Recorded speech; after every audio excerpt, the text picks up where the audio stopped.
days ago, I participated in the 2024 Chicago Marathon. Here's the link to that video. That means this whole past week has been all about recovery. A race like that will wreck your legs. It's wrecked me in the past, but this week has been all about recovery, so I wanted to go through some of the things that I'm doing to get back on my feet, some active recovery, some not so active recovery, and all the things I've been doing this week and into next week to help promote my legs to be healthy. I'm eating some lunch right now, but this whole past week, the past 5 days, I actually took the entire week off. It doesn't happen very often, but I've done nothing. I haven't run, I haven't lifted weights, I haven't biked, I haven't done anything. I'm just staying off my feet as much as possible to give them that time and space they need to come down from such a big event such as a marathon. Now, the time you take off depends on the person. You can take a week off, you can take 2 weeks off, you could take a month off if you like. It all depends on how you feel and making sure that you give your body time to recover after a race like that. So for me, it's been about a week and I'm feeling a little bit better. I'm not 100%, so this next week I'm still going to be building into it a little bit, but I took 1 week completely off from activity, and then this following week I'm going to be doing a little bit more. That being said, today I'm still going to go through what I'm doing as I'm getting back into it. So this afternoon, that's going to start with just a bike ride. I'm 30 minutes, 45, an hour, I don't know what I'm going to do yet. I'm just going to go and see how it feels just to get the legs moving just a little bit. So I'm going to finish my lunch and then we'll go do that.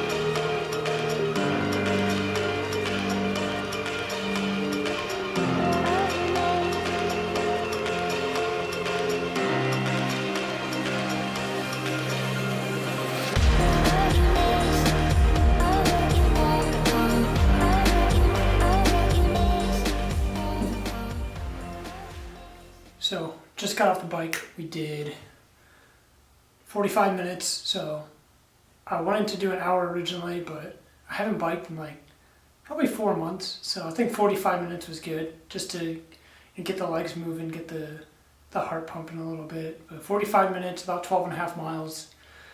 Biking is definitely one of the things that, this winter when I'm not racing as much, I want to do quite a bit more cross training. I think it's easy to get stuck in a cycle of just running every week and workouts and 40, 50, 60 miles, and it can just beat you down.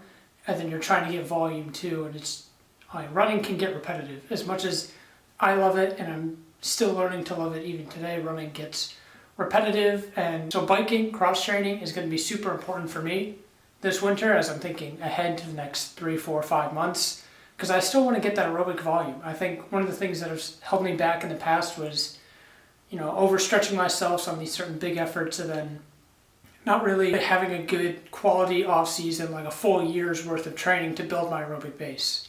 For instance, this year, my build up to the Chicago Marathon, after my 2023 event, I ran so hard, I pretty much hurt myself for the next 4 months. So I wasn't able to even start running until January of this year, which is when I started the slow build series.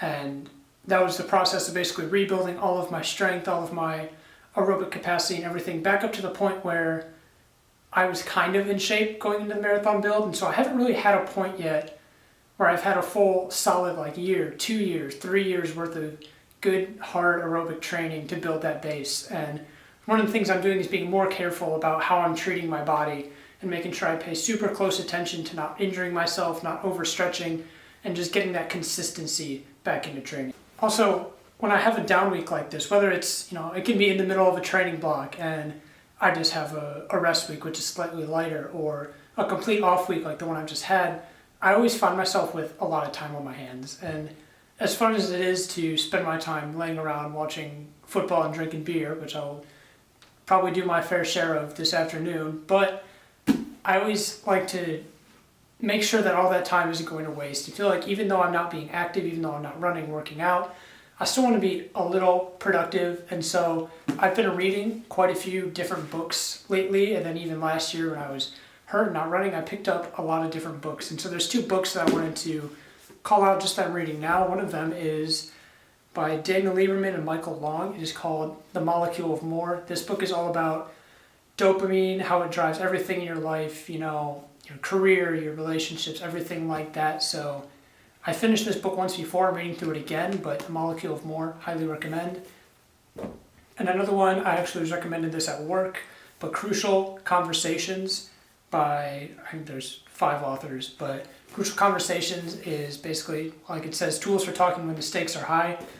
It just gives you like a tool set to, when you're in high stakes conversations, whether that's in your career, you're a business owner, it's a crucial relationship conversation, how to have those conversations and how to do it correctly and have everybody come out on the other side with something that they enjoy. So reading is something I've picked up just to make me, kind of fill my time with something a little productive, but also laying around, taking naps.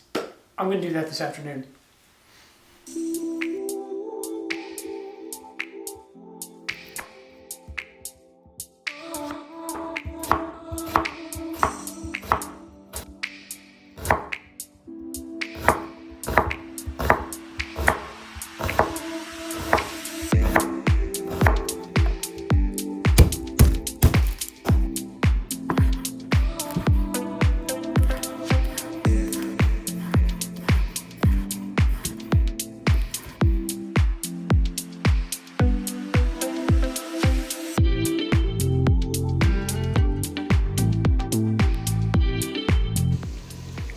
All right, so we're making some lasagna for dinner. Let me show you what we have in the pan right now. So right now we have what's in the pan. We got onions, garlic, 1 pound of Italian sausage, half a pound of ground beef, and then going in there, we got crushed tomatoes, tomato sauce, tomato paste, water, seasoning, and a little bit of sugar. So that's what's going in the pan, and then that's going to simmer for about another hour and a half.